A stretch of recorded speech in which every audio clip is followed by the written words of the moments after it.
For perspective on the U.S. effort in the Strait, we turn to Ian Ralby, president of Auxilium Worldwide, a nonprofit organization that focuses on ocean governance and maritime law and security. And retired Rear Admiral Andy Loiselle had a 35-year career in the Navy and has extensive experience operating ships and aircraft in the Middle East. He's now with the military consulting firm. Thanks very much, both of you. Welcome back to the News Hour. Ian Ralby, let me start with you. How are these shipping and insurance officials that you spoke to today responding to Project Freedom, and are they willing now to send their ships through the Strait? Well, I think it's hard to garner any great degree of enthusiasm when so many of the statements over the last few months have been met with reality at a very different point. In other words, there has been a lot of enthusiasm behind announcements in the past that the Strait was open, that things were going to be over in a couple of days or 2 weeks, and here we are. And so I think many of them are skeptical and at the same time very cautious, because at the end of the day, human beings' lives are at stake. These are not just big hunks of metal. They're moving with people on board. And so what we're risking is both the loss of those lives as well as the potential for a catastrophic environmental situation that could become detrimental to the passage through the Strait itself if one of these vessels were to entirely be blown up or sink and spill. And so this is not something that is being seen as being the end of the situation. It is potentially the next step, but we're far from the confidence needed to have a mass exodus or a return by other ships that are looking to come into the Gulf. So this is far from over. So far from the confidence of having a mass exodus, but Admiral Cooper, the Central Command commander, did say that ships were beginning to respond. Are they beginning to respond? And if they're not assuaged by what they've seen right now or so far, what do they need to see from the U.S. in order to be able to go through the Strait confidently? Well, I think we have one little problem, which is that the U.S., in the statement from Admiral Cooper, indicated that the first two ships that came out were not the neutral ships that this Project Freedom was supposed to be focused on. That is a legal problem as well. Because the first two ships were U.S. flagged. They were U.S. flagged, and they were, as a result, potential targets for the Iranian regime. And so this is not the same thing as bringing out a neutral vessel. It is actually a vessel belonging to an enemy combatant. So this is a strange situation. And to build confidence, we need rhetoric and reality to start lining up, and they haven't for months. Admiral Loiselle, respond to that. The notion that this military effort so far perhaps isn't giving the level of confidence that would lead to a, quote, exodus through the Strait. And what do you make of the operation as it's been designed so far?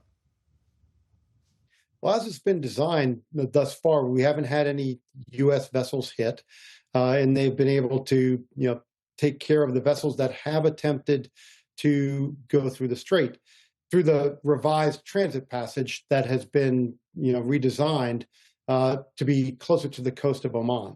So, to think that we were going to see an exodus on day one, I don't think that was realistic.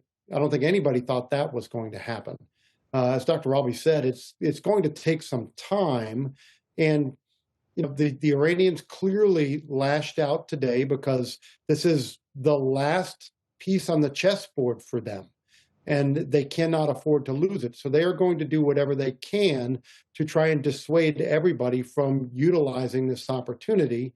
And it's the U.S.'s job to instill that confidence in both the shipping companies and the insurance agents that, hey, we can protect the ships as they come through. So that's not going to happen today. It's not going to happen tomorrow. But over some period of time, as the threat is diminished, there's a possibility that these companies can develop the confidence necessary to send their ships through. Admiral Cooper from Central Command today argued that Iran's response shows a degradation of its military capability. And he said specifically there were only 6 fast speedboats that attacked rather than the 24 that usually attack. Does that really show a degradation if Iran is still able to send those 6 speedboats? And how difficult is it to defend this lane from those Iranian boats and Iranian drones? The boats are an easier problem than sometimes the drones are, but it depends on what the rules of engagement are. And so if we've told everybody in Iran, hey, if you leave the coast of Iran in a fast boat, then you're a legitimate target. I don't know what our rules of engagement are, but if that were the set of rules, then it would be a relatively easy problem to do. Typically, that's not the set of rules that we use. We're going to require some hostile intent be shown before action can be taken against one of those vessels. It could mean there's a 50 caliber machine gun mounted in the bow and there's somebody manning it. Sometimes it's a little bit harder to figure out what their intent is. In many cases, any of these vessels are capable of delivering a mine, and they'll keep a mine covered under a tarp behind the boat. So you can't really tell what's behind there until they lift the tarp. And at that point in time, the mine is just about in the water and it's too late. And so you've got to kind of come up with a happy medium somewhere between those two extremes where you think you can take those boats out. Now, as far as the number of boats go, I'm sure that they have any number of boats. I'm sure they can commandeer civilian boats and use them to the same effect by carrying the weapons with them on board. And so I'm less concerned with the number of boats. I don't think we'll ever attrite all of those fast boats. It's more of, can we disincentivize them such that people are no longer willing to man those boats? That's how we win this fight. Ian Ralby, quickly, if you could, does the insurance companies, do the shipping companies have a level of patience that the Admiral is describing they will need so that the U.S. military can have the proof of concept? Well, I don't think anybody has the patience at the moment, but I think we're going to have to. I mean, they're going to have to wait it out. Reality is really stark, and so there's no timeline for this. It's going to take a while. And Admiral, very quickly, sorry, we're running out of time. If the U.S. military were to respond to today's attack on the United Arab Emirates, what could that look like? And again, sorry to ask it to be quick, but could it be calibrated so that it doesn't reignite the entire war? That's the clear line that we've got to try and stay behind to prevent the ceasefire from falling apart. It could be argued right now that both sides are breaking the ceasefire.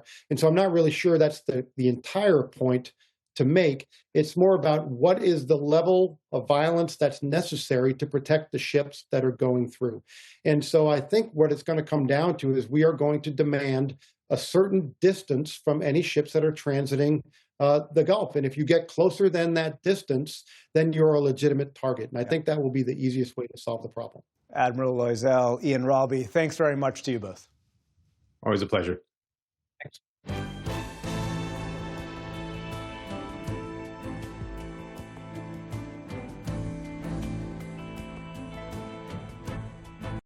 Support journalism you trust. Support PBS News. Donate now, or even better, start a monthly contribution today.